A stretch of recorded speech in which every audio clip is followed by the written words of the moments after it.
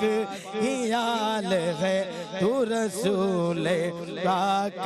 کی آل ہے میرا خواجہ عطائے رسول ہے وہ بہار